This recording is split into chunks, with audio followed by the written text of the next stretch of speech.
What is up, everybody? Welcome to the Halftime Snacks podcast. This show features short interviews that you can listen during the halftime of your favorite sports events. Every Tuesday, I host fun conversations with talented people in the sports industry where we'll learn from their stories, knowledge, and experiences. So go grab your favorite snack and come snack with us. Are you ready? Let's go!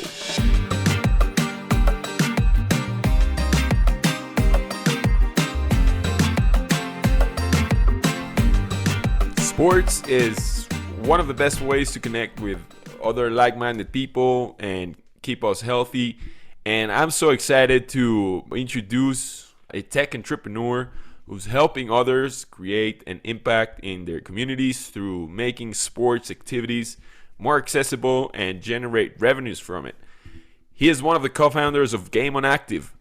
Game on Active is a startup that it may sound familiar because I hosted one of the other co-founders a little bit ago on the Halftime Snacks. It is a startup that is on a mission to get everyone playing more sports by making it easy to book venues, organize events, find games to join, and find other people. So allow me to introduce the other co-founder, Gerald Asante. Gerald, man, welcome to the Halftime Snacks. How are you, man? Good, man. Thank you. Thank you for having me, man. I've been looking forward to this, man. This is like, you're famous, man. So, I've been looking forward to this. No, Gerald, I mean, I've been following you, as I said, on LinkedIn and Twitter and all the content that you put out. So I'm super excited, to have you on the Halftime Snacks.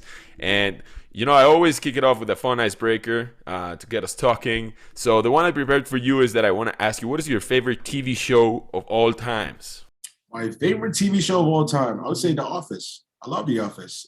It's quirky, it's funny. So I can watch it every single day, and I would not get tired of it.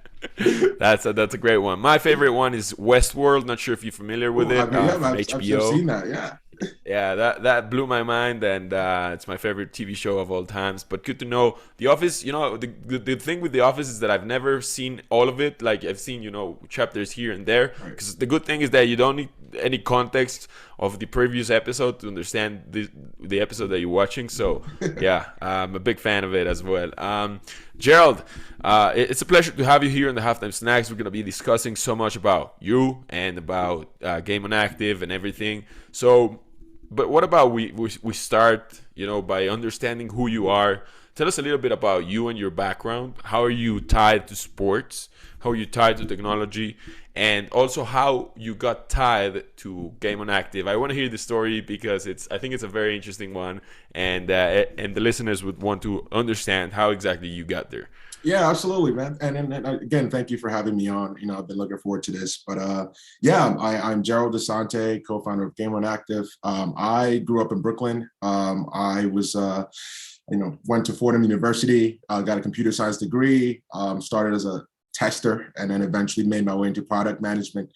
I would say about 2017, I was in London, actually there for working there. I was there, living there for almost a year. And throughout while I was there, growing up, I've always loved playing basketball. Right, it's my favorite sport.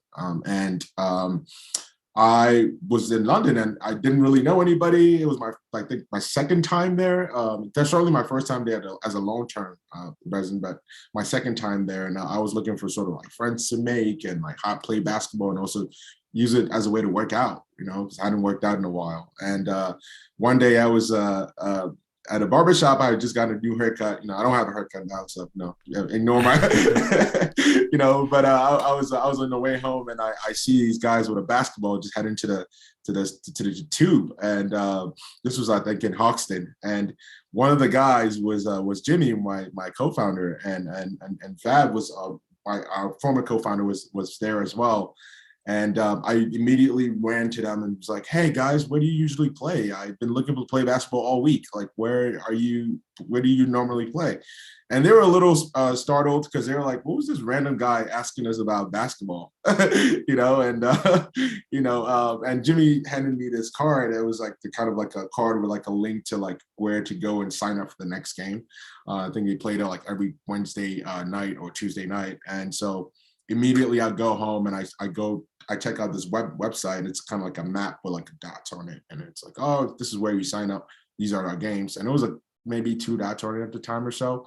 So I saw that and I thought, hey, this is an excellent idea. I mean, I've always been thinking about something like that, especially since I moved to London. I was like, well, it would be great if there was an app where I can simply just go on and play basketball and look for people to play with. Yeah. And so when I saw that, I was like, the light bulb clicked, and I was like, you know what? This can be better. How can we make this better? And so I sort of started wearing my product management hat a little bit, and I put together like a wireframe of like a mobile app and like how it could look. And at the time, Jimmy had already launched like a beta version of Android, and so we didn't have the iOS yet. So I was like, you know what, like, hey, so I put this wireframe together. I go to the next game. I played a game. It was a great game. Great guys. Met some cool people there. And after the game, I pulled Jimmy to the side and was like, hey, man, I love what you're doing. I love the app, but I think it could be better. And I show him like the wireframes on my phone and show him like how this can be. And he was kind of like blown away at the time. And he was like, man, we should talk. We should work together. We can make this really big. And yeah, fast forward to now, we've been together for like, what was it, 5 years now? So yeah, it's been a long journey, a long, gruesome journey. I mean, the pandemic certainly didn't help, but yeah. Wow, that's amazing story. It's how Batman met Robin, complemented each other perfectly, and it's crazy because that was pure luck. I would say it's not like you met a specific place or something. It was just pure luck of meeting up and seeing each other and seeing how you can build up on top of what they've done already and add value to them. And since the last time that we spoke to Jimmy, which was June 2021, a little bit over 8 months already, I want to know what has changed. What are some of the different updates? Probably, of course, the listeners wanted to learn what has been developed over there at Game on Active since the last time. So maybe share with us what has changed throughout these 8 months. Yeah, absolutely. I think maybe about picking up the conversation we had with Jimmy several months ago in June. At the time, we had just came up with a new strategy of how to sort of really grow and build our sort of like platform, right? And one of the biggest problems we realized running the app, the Game on Active, which we call Game on Active Connect now, is our front-facing app. Is we had a lot of players on it, but there were few games because a lot of organizers couldn't find places to book to host these games, right? So there were very few facilities that were allowing you to book online. Some were very bespoke, or some were very offline. I know, maybe a phone call, an email to book slots, and it was very difficult. So we were like, hey, what if we made it easier for people to book online, and we made it easier for these sports facilities to take their sports facility online at a very low cost? So we were like, hey, maybe we should build a very sort of easy to use, simple solution booking management system. And that comes in Game on Active Operate. So around middle of the pandemic, was it a couple of months ago, we decided to raise the first round of funding from our friends and families. And honestly, we were blown away by the level of support that we got from them, man. It was incredible. I had friends just reach out like, hey, man, I'm willing to chip in if you guys want to have me, man. So it was incredible. So we had some great investors invest in our company and, invest in us, right, as founders. And we were able to raise a significant amount of money. Our target was like 100,000 pounds. And I think we almost reached that in the middle of a pandemic, which was very difficult to do, right? We did that, and then in June, you spoke with Jimmy, and at that time, we were sort of building out what Game on Active Operate is. So I'm sure he didn't mention he didn't mention too much of it. So now I'm happy to say that we launched it in November. We built our first MVP of the Game on Active Operate, a very sleek system. It's very easy to use, and it's really built for schools and local community centers, and even big chain leisure centers can even use it, right? So it's very sort of like all-in-one tool that you can use to list your facilities and immediately take your facilities online. If you're a school or local community center or leisure center. And I want to pick your brain now as a product manager that you are, and ask you more around like how the product works. Is there like a platform where facilities just go in, log in, or sign up, add their location, add their characteristics, add the times that when they're available, and then this shows up on the customer side, on the player side, they can see how many spots are available there, what times the court is available. How exactly does it work, Gerald? Tell us a little bit more about the logistics behind the process of both signing up as a facility and also making it available for customers to play. Yeah, absolutely. The signing up is actually very simple on the facility side. So to start from there, you can easily go on as a facility manager, or let's say a head teacher, or and really put your facilities on immediately. And it takes usually couple of minutes, no less than 10 minutes to get started, right? And how incredible is that? So in less than 10 minutes, you can get your facilities online and have people see it. So what happens is you go on there and you list your facilities, you add your organization, you set up your payments where you want to receive payments when people book your facilities. We also have an opportunity for you to add your staff. So a lot of facilities have multiple people managing it, and so you can add your staff there and give them certain permissions. And we have a calendar where you can see your incoming bookings, you can see a booking list, you can add customers. So one thing we realize, a lot of facilities have existing customers. So how do you bring them on, right? So we have an opportunity for you to add existing customers and bring them on and send them an invitation to book online. And then maybe to shift to sort of the customer side. Once a facility is listed, the facility manager can turn on the facility immediately, which means it goes live immediately and people can see it. And on the customer side, we have a customer platform where customers can go on based on your city. You can go on, look for facilities in your city, book them, and get started literally in less than 3 minutes, right? So you can say, you know what? I see this facility, it looks good. It's near my house. I'm going to book it. How much is it? Oh, it's 40 pounds an hour. Okay, great. I'm going to book it. I'm going to, book it, secure my spot, and get ready to play. So it's really like Airbnb for sports facilities, if that's what we like to call it. It's like Airbnb for sports facilities because it's that easy, right? And the most amazing part about that whole experience is when, as a facility manager, you immediately get access to our thousands of players that we already have in Connect, right? Which is incredible because as soon as you go live, your facility gets exposed to 1,000 players in our app who are already using it to play sports. So those people can go on, they can see facilities, they can book it, and it's really that simple. And so you're almost like doing the marketing for you as a facility. So you don't even have to do your own marketing because immediately you get access to thousands of customers. So it's pretty incredible when you think about it. And yeah, and if you go into Connect, you can. And actually, before we even started, we had a feature in Connect where you can, where people can. Let's say if you were used to booking a certain facility, you can say, hey, I would like to book this facility online someday. And a ton of people were turned on this feature that, hey, I love this facility. I'd love to book it online, but it's not available to me at the moment. So we got all this feedback from players. And we knew that this was a real problem to solve. And so we built Operate to really solve that. So yeah, it's been incredible. Sure. And I mean, you, Gerald, you've been doing this work on marketing and on the product side and everything, but you're also based in New York, which is not where the app is operating.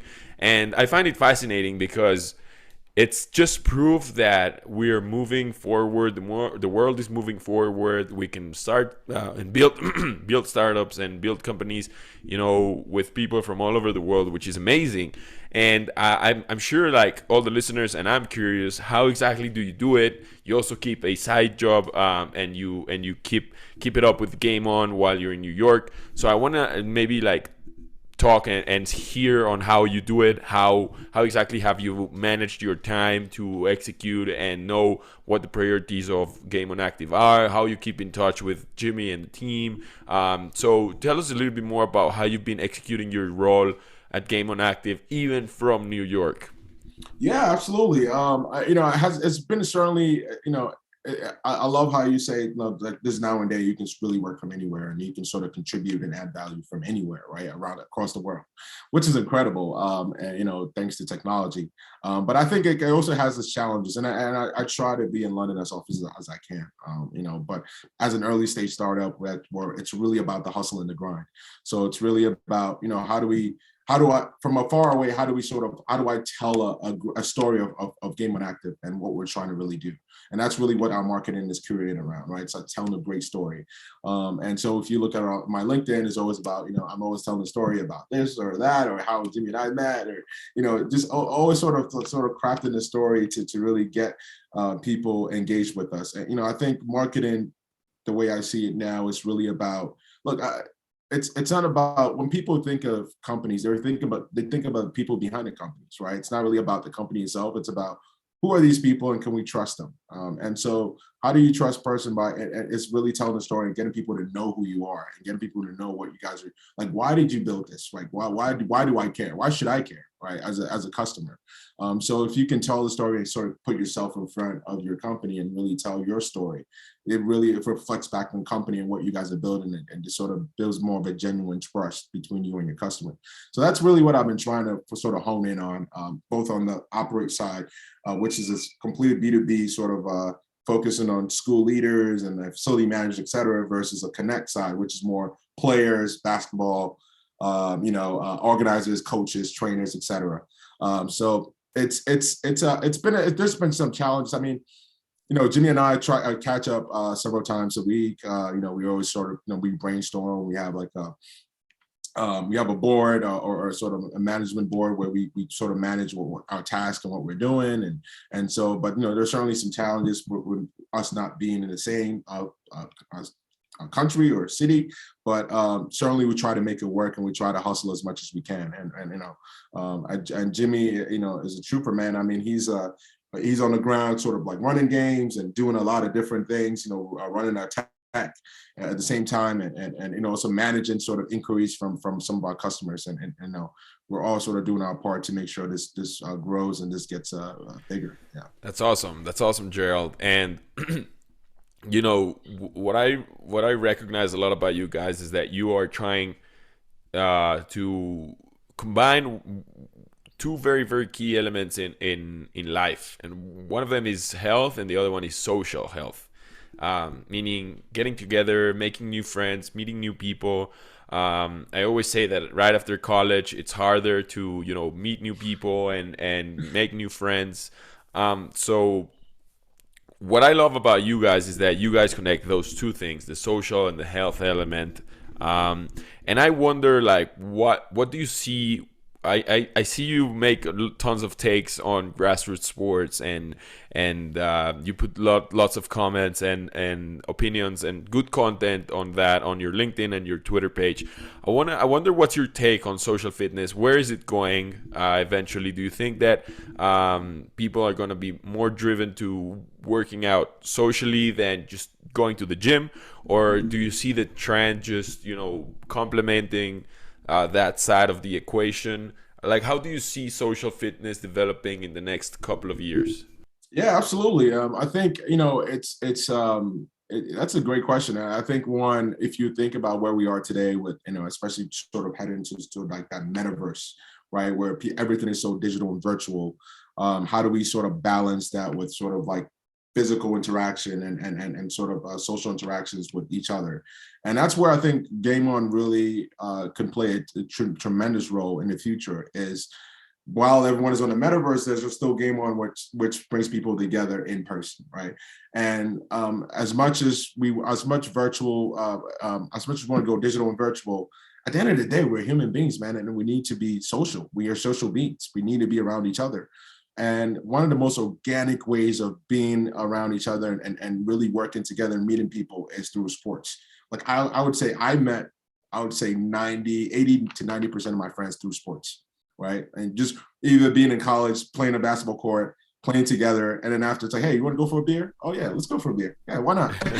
Next thing you know, we're hanging out, So yeah, I mean, I think, and we sort of seen that with Game On as well, where people come in, play a game, Hey, I live in East London. Hey, I live in East London too. Hey, we should hang out on the weekends. Oh yeah, sure, let's do that. Next, you know, you're friends. So I think it's this sort of like social community that we're trying to build, and we're trying to really not only help people build out their physical health, but also mental health and how and who they meet. And so I think one of my takes on LinkedIn was, you know, every kid needs to play team sports, right? It was exactly every parent needs to force their kids to play team sport, which Yeah. is very controversial.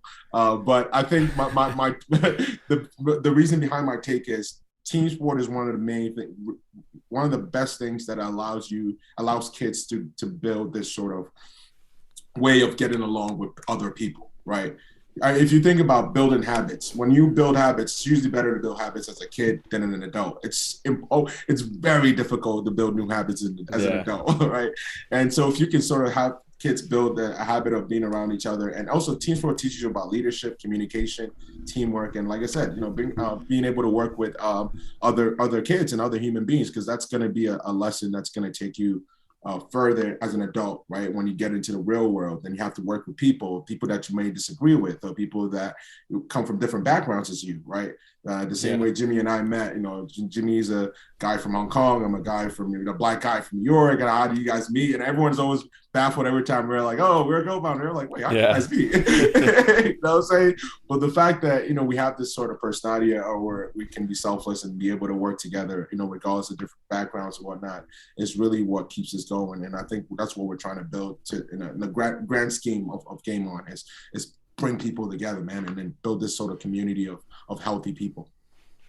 Yeah, I love that, and I can say that it's reflected in the marketing efforts and in the content that you put out. So kudos to you and kudos to Jimmy for what you guys are building. I'm very bullish on the future of social fitness because I agree. The social element and the social skills, as you mentioned, that it develops throughout, playing with others, other people, other backgrounds, and just learning how to be around others. That is just huge. That is just a huge element that is kind of like being taken away by all the like new social networks and new, everything that goes on online. As you mentioned, the metaverse is coming, and so who knows how much time we're going to be spending online. But what about offline? How about in person? Let's not forget that we live in the in-person world. We're here, we're breathing the real. Well, we can get into that discussion later around if we're in a simulation or not. But the air is supposed to be real, right? So we're breathing that air. We're here. So let's, figure out how to connect with each other and be there. The last question that I have for you, Gerald, in terms of like a Game on Active, is I remember back then that when I had Jimmy on, he was talking a lot about COVID, how COVID was preventing social interactions and meeting up with people. And that was considered the main threat. Now, COVID is almost over. I mean, it feels like it's fading away. It feels like everyone already had it or is about to have it in the next couple of months, and that it's starting to slow down. So now's the time to like think, okay, how do we scale this? And I wonder, you from a product management perspective, that you've been working towards it. How do you see it evolving? How do you see it scaling? How do you see it tapping into different cities or different sports or different countries? How do you see it moving on from here? And what is the strategy that you guys are, putting in mind, having in mind to execute once you guys have the resources or once you guys are ready for the next step? Yeah, that's a great question. I think for us, the way I see it in terms of strategy, I think we need to almost think ourselves, at least on both fronts of operate and connect as a media company. How can we sort of turn ourselves into a media company? Because I think that would in turn help us grow as an app, as a platform. So if you think of like a media company like Overtime or like Uninterrupted or those kind of companies, if we can sort of build this sort of a story as a media company and really push videos out. So if you look at our Instagram, for example, we're always posting videos about like people playing in our games, and just funny little videos of like people missing layups or people dunking or something like that, right? And this is getting a ton of engagement from people because people love to see stuff like that. And I'm always getting like questions from from customers or potential customers by, hey, where do you guys usually play, or hey, where's this court? So I know that's sort of like the strategy to really help us grow. Is really sort of to start building ourselves as a media company and sort of grow from that standpoint, which means growing our social media presence, growing our fan base, and that's really been actually having a major impact on the app. There's been a ton of games lately, with that sort of strategy. There's been a lot of people putting games on, and a lot of players coming in to play our game. So I think that's where one way we can certainly grow, and another way is also raising second round of funding, and that's something that we also plan to do very shortly. Is start raising our second round of funding and really kind of grow from that standpoint. Be able to sort of scale to other cities and other countries, etc. Yeah, I'm sure that you wanna come in soon. You wanna bring it to New York. I'm sure that that's. Oh, absolutely. Gerald, man, it sounds fascinating. Media is probably one of the things that I didn't thought about, which is genius actually, because people are spending their times on the socials and they're looking for better content. Me as a content creator, I can tell you how people do value long form content, or content that actually teaches them something, and that they can learn from it. So content is, I agree with you, it's the future, and it's the way companies will need to show their value and show also what types of causes they support. Like you guys support the social cause, the being there, being with friends, meeting other people, which is a great cause, and that medium, through media is the way to communicate that. And so I'm excited for it. I'm looking forward to it. Looking forward to all the content that you post at, Gerald. As I mentioned, I've been a big fan. Can't leave this conversation without asking you probably a more personal question, Gerald. And that is the following: say you get a billboard on one of the most frequently used highways in the world. I don't know which one it is, probably somewhere around China or something. But say you have a billboard that you can put a message, just a quote or a few words, or just a message that's going to be seen by millions of people every day. What would you write on it? Man, that's a great question. I would say, you know what? It would simply say, let's build a healthier community. Join Game Unactive.